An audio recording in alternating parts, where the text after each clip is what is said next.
Hi, this is Will with Innovate Real Estate in Knoxville, Tennessee. Welcome to my new YouTube channel. What happened to your other channel? We moved. Man of few words. Tell us about your old channel. We lived in Myrtle Beach, South Carolina. We had never been there before. We decided to move away for a while to the beach, and then I got into real estate. And so everyone says you need to do social media if you're going to do real estate. So my beautiful fiance, Angie, who is on the other side of the camera asking questions, said we need a lifestyle channel so we can go show people where to eat and where to go out and where to get the best fried green tomatoes and where to get the best raw oysters and such and such. So we did that in South Carolina for 4 years. That fiance sounds really smart. She is. How do you like real estate? I really enjoy real estate. It's much more than just helping people buy and sell houses. You really get to know people's stories.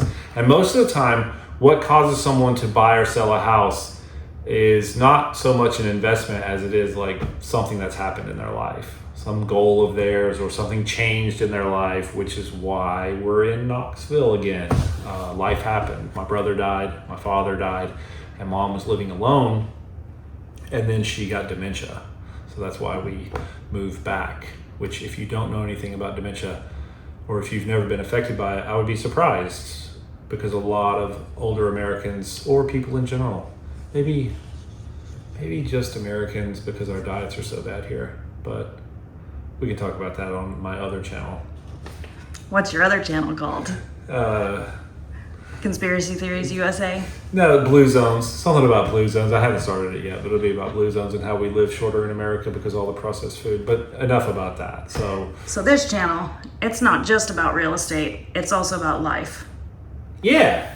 In Knoxville, there's tons to do in the East Tennessee area if you've never been. There's tons of industry and business. So if you're transferring here for a job and wondering, is the city big enough for you? Yeah, I think there's plenty to do in Knoxville. And within an hour of Knoxville, you've got all kinds of stuff, especially the Smoky Mountains. So if you're into water, there's tons of lakes here, which I thought I would miss that coming from the beach to Knoxville. Well, you don't? I don't. I mean, we lived here before for years, most of our adult lives, but I didn't really take advantage of the water. Whereas here it's lakes, so it's not the beach, but, it doesn't hurt your eyes as bad when you open them underwater. So tell us about your experience moving back to Knoxville, moving in general, as all buyers and sellers have to do, but specifically your move from Myrtle Beach back to Knoxville. Well, it was very, very rushed, which now I can really empathize with any buyer that's in a rush. Like if you have a time crunch, we have to be here by this day and our jobs start then, or we have to sell our house and then move. We decided to move ourselves, so we packed up 2 U-Haul trucks, put the boat on a trailer. It was very, very, very, very stressful. So I can relate to that as a buyer if you are in a time crunch.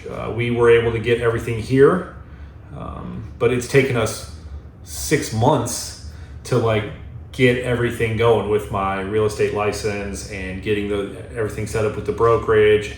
And just now we're getting back to doing social media, and it's pretty exciting. So now that you're settled, why have you all of a sudden decided that it's time to sell the house you're living in?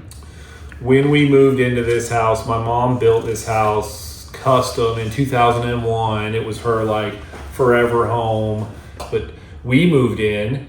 The primary is down. The other bedrooms are up. So we can't keep an eye on her. So now you're selling.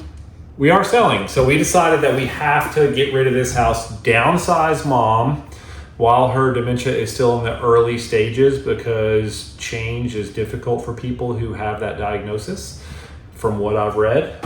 And so we're trying to get rid of it and take care of it now so that we can sell this house and then get into a home that works better for her. So I remember when my fiance, when her youngest son moved out, and she was so excited, saying, I'm free, I can do whatever I want.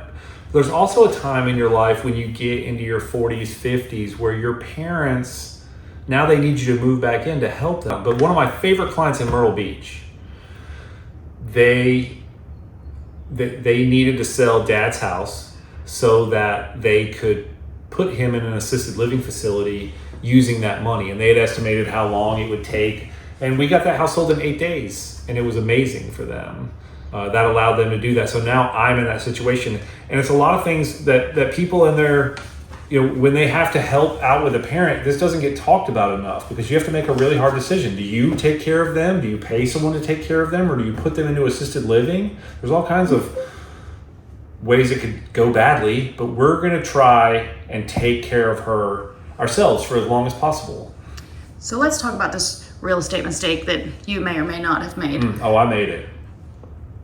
Tell us about your emotional attachment to this house and how it affected your marketing and real estate strategy. So when I put this house on the market, I said, well, I looked at the house next door, it just sold. So I just looked it up and said, oh yeah, ours is nicer than that one. It should easily sell for that. So I priced it like $5,000 more and thought, yeah, sure. Now I like math, and I love to tell people about the mathematics of real estate appreciation. He loves math.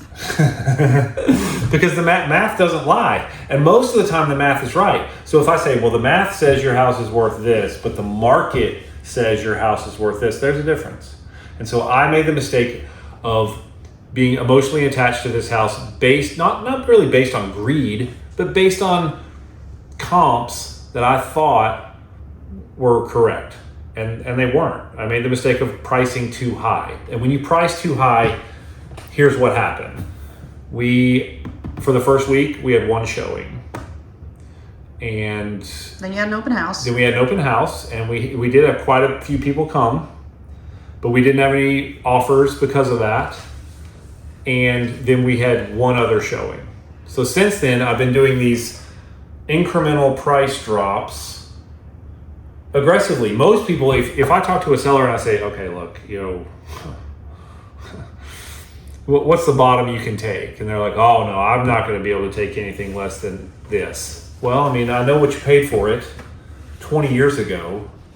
So, if you say you want to sell your house, then be willing to sell your house. Yes, there's money involved, but if you have enough money to buy your next place or your next adventure, then go for it. And would you say that your fiance was correct when she said we should list it for this? No comment. That's a yes. All right, so you're fighting your own emotions, and we know that the market is not emotional. The market is math.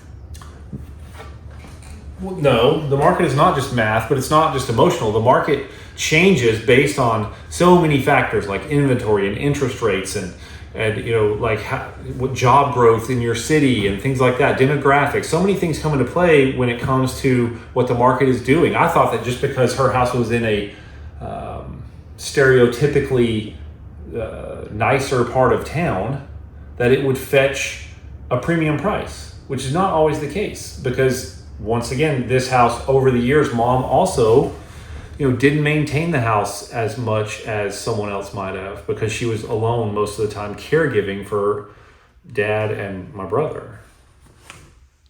So this is not a failure. No, it's a learning opportunity. And what have you learned?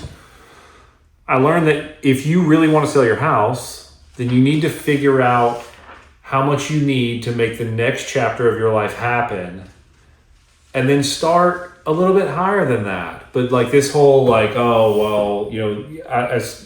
I'm sure most people are aware, since COVID happened, pricing in real estate has become ridiculous. Sometimes 2 to 3 times what someone paid for the property within a 3 to 5 year span, which is not sustainable ever. Can't continue. So enough about real estate. Let's talk about the fun part. So you have this new channel. I know. What comes next? What are we doing here? Well, per my lovely fiance's suggestions, we're going to make lifestyle content here in Knoxville. That's going to include restaurants. My favorite part is the parks. Knoxville has, I think, 94 parks, and Knox County and Knox City have over 4,000 acres of public parks.